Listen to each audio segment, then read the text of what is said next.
যে ঋতু পরিবর্তনকালীন শিশুর বিভিন্ন অসুস্থতায় আসলে করণীয় কি? স্যার এই সময় আসলে কোন, কোন ধরনের অসুস্থতাগুলো মানে শিশুরা সাধারণত হয়ে থাকে, করে থাকে? তো স্যার সেই বিষয়ে যদি স্যার আমাদের দর্শকদের উদ্দেশ্যে একটু বলেন। হঠাৎ করে ঠান্ডা আমরা বুঝেও আবার গা ঘামছে শিশুদের, আবার গরম লাগছে, ঠান্ডা লাগছে। এই বিষয় নিয়ে স্যার অনেক জটিলতা দেখা দিচ্ছে, অনেক শিশুদের হয়ে যায়। তো স্যার এই ক্ষেত্রে আসলে করণীয় কি এই সময়টাতে শিশুদের যত্নের ক্ষেত্রে, এবং যে সমস্যাগুলো যদি দেখা দেয় সেক্ষেত্রে কি ধরনের প্রাইমারি ট্রিটমেন্ট আছে যেগুলো বাসায় বাবা-মা করে মানে এই সব সমস্যা থেকে স্যার আগে থেকেই সতর্কতা অবলম্বন করতে পারবে? স্যার এই বিষয়গুলো নিয়ে যদি স্যার দর্শকদের উদ্দেশ্যে একটু বলেন। ধন্যবাদ স্যার। হ্যাঁ, ধন্যবাদ। এখন ঋতু পরিবর্তন হচ্ছে, এটা ঠিক। আগামী এক সপ্তাহ পরে দেখা যাবে হয়তো আর বেশি গরমের চাপ নেই, ঠান্ডা হয়ে গেছে। কিছু না কিছু কাপড় চোপড় দরকার হচ্ছে, সকালবেলা হয়তো ঠান্ডা থাকবে, রাত্রিবেলা হয়তো ঠান্ডা পড়বে। তো এখন বাচ্চাদের কিন্তু শরীর বড়দের মতো শক্ত সামর্থ্য না, অর্থাৎ বাচ্চাদের শরীর কিন্তু সহজে রোগ প্রতিরোধ করা বা অ্যালার্জি, ঠান্ডার অ্যালার্জি, গরমের অ্যালার্জি, এগুলো যে সহ্য করতে পারবে তা কিন্তু পারে না। ছোট বাচ্চা আমরা একদম শিশু থেকে শুরু করে নবজাতক থেকে শুরু করে আমরা যদি বছর 5 পর্যন্ত বাচ্চাদের দেখি, তাহলে আমরা দেখব যে ছোট থেকে পরপর কিন্তু তাদের এই সহ্যশীল ক্ষমতাটা বেড়ে ওঠে। বাইরে থেকে যেমন তারা সহ্য করতে পারে, তেমনি শরীরের ভিতরে যে রোগ প্রতিরোধক ক্ষমতা, সে ক্ষমতাও আস্তে আস্তে বাড়তে থাকে। তারা যে কোনো রোগে চট করে কিন্তু ঘায়েল হয়ে যায় না যখন একটু বড় হয়। একদিন 2 দিন কাশি দিয়ে ভালো হয়ে গেল, এরকম। আবার যখন বেশি ছোট থাকে দেখা যাচ্ছে একদিন 2 দিন কাশি দিয়ে তারপরের দিন জ্বর এসে গেছে, একবার 2বার পায়খানা করে তারপরে দেখা গেল কাহিল হয়ে গেছে। মানে ছোট বাচ্চাদের সবসময় কিন্তু ভালনারেবিলিটি বেশি, বা তাদের ভঙ্গুরপনাটা বেশি। তো আমরা কি করি, আমরা বলবো যে এই শীতের আগে থেকে এখন মা বাবারা কতগুলো প্রস্তুতি নিয়ে রাখেন। যেমন বাড়িতে একটু গরম পানির ব্যবস্থা বা একটা ছোটখাটো হিটারের ব্যবস্থা এরকম করে রাখেন। বা যদি জানালা বেড়া টেড়া এগুলো কাছের থাকে তাহলে স্ক্রিন দিয়ে দেন, যাতে বাইরের ঠান্ডাটা ভিতরে না আসে। যে ঘরে বাচ্চা থাকবে সে ঘরে মোটামুটি আপনার একটু কোজি এনভায়রনমেন্ট থাকলে এই হাওয়াটা কম ঠান্ডা হবে। তারপরে বাতাস ভেন্টিলেশনটা আসবে বেরিয়ে যাবে, এই ব্যবস্থাটা একটু কন্ট্রোল করতে হবে। কারণ বাতাসের ফ্লোর সাথে সাথে টেম্পারেচার কমে যায়। ঠান্ডা কমে গেলে, টেম্পারেচার কমে গেলে, তাপমাত্রা কমলে যে যে অসুবিধা বাচ্চাদের হয় সেগুলোর মধ্যে প্রথম হচ্ছে যে কোল্ড, বাইরের ঠান্ডা আর শরীরের ঠান্ডা দুটোর যে টেম্পারেচার ডিফারেন্স, এই ডিফারেন্সটা কিন্তু আপনার কমে আসে। ডিফারেন্সটা কমে আসে কেন? আগে বডিতে 37 ছিল, অ্যাকচুয়ালি কি হয়, বাইরের টেম্পারেচার কমে আসে, তখন বডি টেম্পারেচারের নিচে চলে যায় বাইরের টেম্পারেচার, তখন বডি থেকে তাপটা বাইরে চলে যায়। আর যখন গরম পড়ে বডির থেকে বাইরের তাপ বেশি থাকে, বাইরের তাপটা বডির দিকে আসে। এ পানি যেরকম নিচের দিকে যায়, তাপ প্রবাহ তেমনি বেশি থেকে কমের দিকে যায়। তা এই জন্য শরীরের তাপের তুলনায় বাইরের তাপ কমে যাচ্ছে শীতকালে। তার জন্য শরীর কি করছে, তাপ হারাচ্ছে। যত দ্রুত শরীর থেকে তাপ বাইরে চলে যাচ্ছে তত শরীরের ভিতরে ঠান্ডা অনুভব হচ্ছে, মানে ভিতরে তাপ কমে যাচ্ছে। কারণ ভেজাল মেটাবলিক রেট, ভিতরে যে চুলা আমাদের জ্বলছে, মেটাবলিজম, প্রতিটা জীবকোষের ভিতরে অক্সিজেন যে বার্নিং করতেছে, গ্লুকোজকে শক্তি তৈরি করছে, সেই শক্তি দিয়ে শরীর একটা তাপমাত্রা রাখে। এতে শরীর খুব সুস্থ থাকে, ভালো বোধ করে, স্বাভাবিক। কিন্তু ওই তাপ কমে গেলে শরীর বিপদে পড়ে, কাঁপে, শীত করে, কাটা দেয় গায়ে। তারপরে অ্যালার্জিক হয়ে নাক দিয়ে ঠান্ডা বাতাস ঢোকে, লাংস গলা, তখন এই ঠান্ডা সহ্য করতে পারে না, হাঁচি দেয়, কাশি দেয়। এই হাঁচি কাশিগুলো তখন, এই জন্য হাঁচি কাশি হলে যে ভাইরাস বা রোগ জীবাণু হতেই হবে তা কিন্তু না। তাপমাত্রা কমে গেলে হাঁচি কাশি আসবে, শরীর রিয়াকশন করবে। তাহলে সবকিছু ইনফেকশন থেকে হয় না, এটা হলো অ্যালার্জিক। কাশিটাকে তখন বলবো অ্যালার্জি। তাই এই যে অ্যালার্জিক হাঁচি কাশি হবে, তার আগেই আমি বাচ্চার জন্য মাথার একটা টুপি কিনবো, এবং কানটা যাতে ঢাকা যায় সেরকম টুপি থাকবে। তারপরে গলাটা যাতে ঢাকা যায়, ওগুলো মারা আগে হাত দিয়ে বানাইতো, এরকম স্কোয়ার মতো দুদিক দিয়ে ঢুকায় যেত স্কার্ফ, সেরকম যদি বানাইতে পারেন বা কিনতে পাওয়া যায় সেগুলো লাগবে দুদিক দিয়ে এনে। আমরা বড়রা কি করি, শীতকালে এই উপরের বোতাম এঁটে দিই, দিলে গলার মধ্যে আর ঠান্ডা লাগতে পারে। গলায় এই যে নলটা সামনে আছে না, এটা আপনারা এতদিনও নাম জেনে গেছেন। আমি তো আপনাদের প্রত্যেকদিন বলি, যারা শোনে তারা তো আধা ডাক্তার হয়ে যাওয়ার কথা। এই নলের নাম হলো ট্রাকিয়া। এই ট্রাকিয়া দিয়ে বাতাস ফুসফুসেই বড় করে যায়, দুইটা বড় নল দুইটা ফুসফুসে যায়, যাই সূক্ষ্ম আকারে এটা কিন্তু ছোট ছোট বাতাসের থলি আছে, থলির ভিতরে অক্সিজেন যায়, যেই অক্সিজেন ছেড়ে দেয় কার্বন ডাই অক্সাইড নিয়ে আবার বের করে নাক দিয়ে বের করে দেয়। এই হলো লাংসের কাজ। এখন এই লাংসে সবসময় বাইরে ঠান্ডা বাতাস ঢুকলে লাংস অস্থির হয়ে কাশি দিতে থাকে। এইটা যাতে না হয় এই জন্য বাচ্চাকে আপনি ইয়েতে রাখবেন, একটু ভালো গরম আবহাওয়ায় রাখবেন, এবং শরীরের তাপ বেরিয়ে যাতে না যায় বেশি, তার প্রয়োজনীয় তাপ যেন শরীরে থাকে। এই জন্য জামা কাপড় আপনি একটু উলেন জামা কাপড় না হোক অ্যাক্রিলিকের জামা কাপড় পাওয়া যায়, সুতি জামা কাপড় পাওয়া যায়, এগুলো পরিয়ে দিলে বাতাস এদিক ওদিক করে যাবে না। তারপরে বাচ্চা কিন্তু গরম লাগবে না, কিন্তু ঠান্ডার থেকে প্রোটেকশন হবে। তারপরে হাত আছে গ্লাভস দিবেন, এই যে আঙ্গুলের চারপাশ, হাতের তালু, বাইরে সমস্ত জায়গা, এই সমস্ত জায়গাগুলো দিয়ে এত সারফেস বেশি যে অনেক তাপ কিন্তু বেরিয়ে যায়। এই জন্য হাতে শীত লাগে, খুব শীত লাগে হাতে, এই জন্য মোজা দিলে খুব আরাম লাগে, মানে গ্লাভস দিলে আরাম লাগে। গ্লাভস শীতের দেশে যদি বেড়াইতে যান তাহলে আপনার গ্লাভস লাগবে, পরিবারের বড়দের গ্লাভস লাগবে, সেই সাথে ছোটদেরও কিন্তু গ্লাভস লাগবে।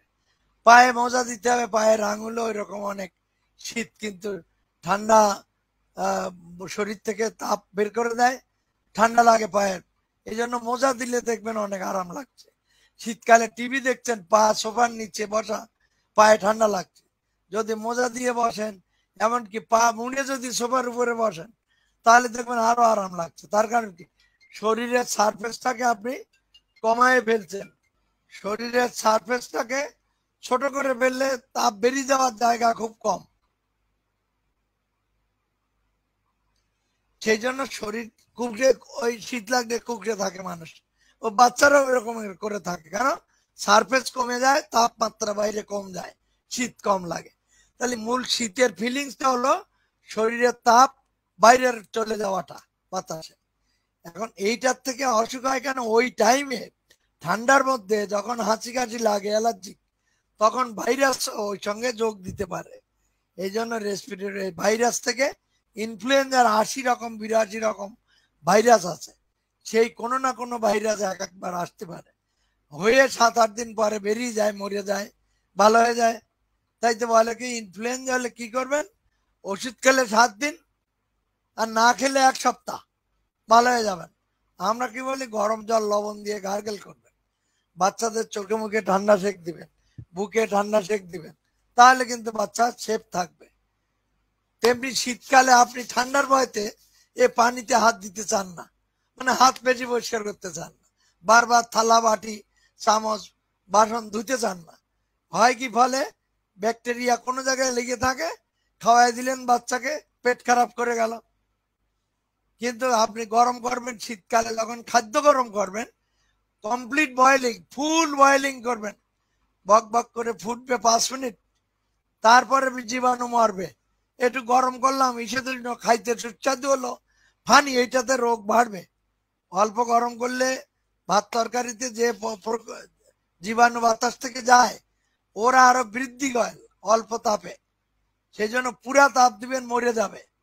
দেখেন তরি তরকারি গন্ধ হয়ে গেছে মনে করেন, এরপরে হেভি জাল দিবেন, দেওয়ার পরে গন্ধ সব উড়িয়ে চলে যাবে, থাকবে না গন্ধ, টকও থাকবে না প্রায়, তখন কিন্তু আবার ফ্রেশ হয়ে যাবে, খেলে পেটে কিচ্ছু হবে না। এগুলো আপনাকে টিপস আমি শিখিয়ে দিচ্ছি। এরপরে ফ্রিজে রাখা, টেবিলের উপর রাখা, এভাবে অল্প গরম পড়ে তখন তরকারি পত্র নষ্ট হয়ে যায়। তা বাচ্চাকে কখনো ওগুলো দিবেন না, নিজেরাও খাবেন না, ফুল হিটিং করে তারপরে ঠান্ডা করে খাবেন। এইটা শীতকালে ইনফ্লুয়েঞ্জা হয়, নিউমোনিয়া হয়, যখন বাচ্চাদের বেশি করে বুকের মধ্যে কফ লেগে যায়, রোগ জীবাণু আক্রমণ করে এবং রোগের প্রতিরোধ ক্ষমতা বাচ্চার যখন তাকে রক্ষা করতে পারে না, নাকের ভিতরে প্রতিরোধ ক্ষমতা থাকে, গালের ভিতরে থাকে, টনসিলে থাকে, গলার গোড়ায় থাকে, জিহ্বার গোড়ায় থাকে, এই সমস্ত জায়গা দিয়ে রোগ প্রতিরোধক ক্ষমতা আপনার ফেল করে যায়, তখন রোগ জীবাণু ভিতরে চলে যায়। আবার উল্টা, যদি আমার স্বাস্থ্য খারাপ থাকে, বাচ্চা বেবি যদি ম্যালনারিশ থাকে, অপুষ্টি থাকে, তার কোনো ধরনের বয়সের তুলনায় ওজন কম, উচ্চতা কম, এগুলো যদি থাকে অনেকটা, তখন তার রোগ প্রতিরোধক ক্ষমতা কমে আসে। তখন অল্প মাত্রার জীবাণু এসে নাক দিয়ে ঢুকলে সে নিউমোনিয়া করে ফেলবে, বা মুখ দিয়ে ঢুকলে সে ডায়রিয়া করে ফেলবে। তো যদি রোগ প্রতিরোধক ক্ষমতা খুব ভালো থাকে, সাধারণ মাত্রার রোগ জীবাণু আসবে যাবে, কিচ্ছু হবে না, বাচ্চার কোনো কিচ্ছু হবে না, ডোন্ট কেয়ার। আপনার বাচ্চা হেলদি মানে ডাক্তারি দূরে, নো ডাক্তারি লাগবে না কখনো। তো এইভাবে বাচ্চাকে হেলদি রাখার জন্য আমরা যে দৈনিক পরামর্শটা দিই, মায়ের দুধ খাওয়াবেন, ঘরে তৈরি খাবার খাওয়াবেন, 6 প্রকার খাবার ফুড গ্রুপ থেকে খাবার বানাবেন, এই যে আমরা বলি ডিম খাওয়াবেন, তেল খাওয়াবেন, সবজি খাওয়াবেন, ফল খাওয়াবেন, হবে কি শরীরের রোগ প্রতিরোধক ক্ষমতা পূর্ণ মাত্রায় বিকশিত থাকবে, রোগ জীবাণু লড়াই করে আপনার বাচ্চাকে হারাইতে পারবে না। আর হসপিটালে আপনার টাকা গুনতে হবে না, ডাক্তারখানায় টাকা গুনতে হবে না, ওষুধের দোকানে টাকা গুনতে হবে না, ডাক্তারের ভিজিটও দিতে হবে না, প্যাথোলজি ল্যাবরেটরিতে টাকা দিতে হবে না, গরিব হতে হবে না। এই রোগ চিকিৎসা করতে করতে বাংলাদেশের লোকের চিকিৎসা খরচের প্রায় 65 থেকে 67 ভাগ খরচ এই পকেটের টাকা নষ্ট হচ্ছে ওষুধপত্র কিনতে কিনতে। সেই জন্য স্বাভাবিক উপায়ে বাচ্চা বড় করার জন্য আমরা বলি যে পুষ্টিকর খাবার দেন এবং বাচ্চাদের সুস্থ রাখেন। আরো আপনার আর একটা জিনিস এই শীতকালে বেশি হবে, যে কোনো কারণে হোক, আপনার ভাইরাসের ডায়রিয়া হবে, রোটা ভাইরাস ডায়রিয়া খুব বেশি হবে। ঘাবড়াবেন না মোটে, ওতে মায়ের দুধ খাবে, আবার দুধ পায়খানায় আসবে, দেখে মোটে ঘাবড়াবেন না। হ্যাঁ, এবং আপনি ওই ল্যাকটোজ ফ্রি দুধ কিনে খাওয়াবেন না ডাক্তারদের কথায়, বা ডাক্তারি এই লাইনে যারা কাজ করে তাদের কথায়। ওই 3-4 দিন 4-5 দিন পরে ভাইরাস নিজে বেরিয়ে যাবে, নাড়ি ঠিক হয়ে যাবে, আবার মায়ের দুধ হজম হয়ে যাবে, পায়খানা ভালো হয়ে যাবে, খালি স্যালাইন খাওয়াবেন। তো এই রোটা ভাইরাস ডায়রিয়ার কোনো মেডিসিন নেই, খালি স্যালাইন হচ্ছে মেডিসিন। আর জিঙ্ক সিরাপ খাওয়াইতে পারেন ডেলি 1 বার বা 2 বার। যাই হোক, এখন আপনার এর পরে যদি আমাশা হয়, আমাশার ওষুধ খাওয়াবেন। যতদূর সম্ভব সবসময় একটা স্টুল মাইক্রোস্কোপিক এক্সামিনেশন করার চেষ্টা করবেন। ওইটা করলে পরে আপনার পায়খানার রকম কি আমরা বলে দিব সঙ্গে সঙ্গে, সেকেন্ডের মিনিটের মধ্যে আপনি উত্তর পেয়ে যাবেন আমাদের কাছ থেকে। এবং আপনাকে বিনা কারণে টাকা পয়সা নষ্ট করতে হবে না। এখন টাকা বাঁচানোর জন্য আমি কোনো প্ল্যান নিচ্ছি তা নেইনি। আমি মনে করি অন্যায় কাজ, ওষুধ কেমিক্যাল আপনি না বুঝে খাওয়াই দিবেন, আর একজন না বুঝ বলবে খাওয়াও, আপনি খাওয়াই দিবেন, আর বাচ্চার নাড়িতে যে বডিতে সেটা ক্ষতি করবে। একটা ওষুধ বা একটা গুঁড়া দুধ বা একটা খাদ্য বাইরের কোম্পানি যখন তৈরি করে, ওকে দীর্ঘদিন ভালো রাখার জন্য ওর ভিতরে কেমিক্যাল দিয়ে দেয়, সেই কেমিক্যালগুলো যে মারাত্মক ক্ষতি করে বাচ্চাকে। কেন আমি কেমিক্যাল মিক্সড জিনিস খাওয়াবো বাচ্চাকে? এগুলো করবেন না। এই জন্য আপনার একেবারে প্রাকৃতিক উপায়ে আপনার শরীর যে জীবনযাপন করবেন। এবং এই যে আবহাওয়া যখন নতুন পড়তেছে, তখন যেহেতু যুদ্ধ অভ্যাস নাই, প্রথম যখন যুদ্ধ আরম্ভ হয় তখন কিন্তু মানে কেউ জানে না যে কি ফল হবে, যেন বাচ্চাও জানে না যে এই ভাইরাস ঢুকছে, আমি তাড়ায় বাইর করে দিতে পারবো না ও আমাকে ঘায়েল করে ফেলবে, অসুখ হবে, বাবা মাও জানে না। তবে আর একটা জিনিস বলে আমি শেষ করব, কোনো সময় অবহেলা করবে না, শীতকাল আসতেছে, নিউমোনিয়াকে বলা হয়েছে কিলার ডিজিজ, মেরে ফেলে বাচ্চাকে, মানুষকে মেরে ফেলে। নাই, নিউমোনিয়া হতে পারে মনে করে সতর্ক থাকবেন, সাবধান থাকবেন। হয় যদি, তাহলে ভালো ডাক্তার পাশে থাকলে ওকে নিয়ে দেখাবেন, অথবা ভালো হাসপাতাল থাকলে সরকারি হাসপাতালগুলোতে যেয়ে দেখাবেন। সরকারি হাসপাতালগুলোতে ডাক্তাররা, হাসপাতাল থেকে নার্সরা, ডাক্তাররা আপনাকে বেশি ওষুধ না দিতে পারে, কিন্তু তারা বেশিরভাগ ভুল চিকিৎসা করে না, তারা ভুল চিকিৎসা দেয় না। এই জন্য নির্ভয়ে আপনি সরকারি হাসপাতালে যেতে পারেন, বা অতিরিক্ত কোম্পানির ঘুষ খেয়ে তারা কোনো ওষুধপত্র আপনাকে দেবে না, কিন্তু প্রাইভেটে কোনো ঠিক নাই। তা আপনি যখন জীবন সংকটাপন্ন তখন আপনি প্রাইভেটে যাবেন, কিন্তু বেশিরভাগ আপনি সরকারের যে সারা দেশব্যাপী ডাক্তারখানা আছে, হসপিটাল আছে, সেগুলোতে আপনি যাওয়ার চেষ্টা করবেন।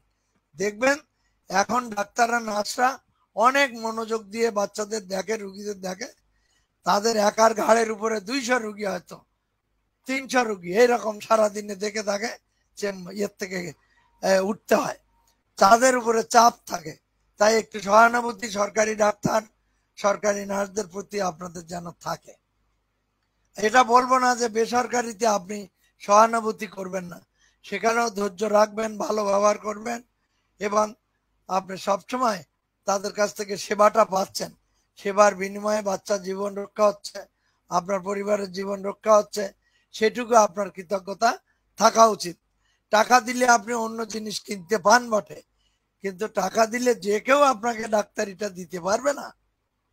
শুধুমাত্র বিজ্ঞান প্রশিক্ষিত যে ডাক্তার, যে নার্স, তারাই আপনাকে এইটা দিতে পারবে। সুতরাং তাদের আপনি ভালোভাবে তাদেরকে বিশ্বাস করবেন এবং তাদের আপনার সহযোগিতা করবেন।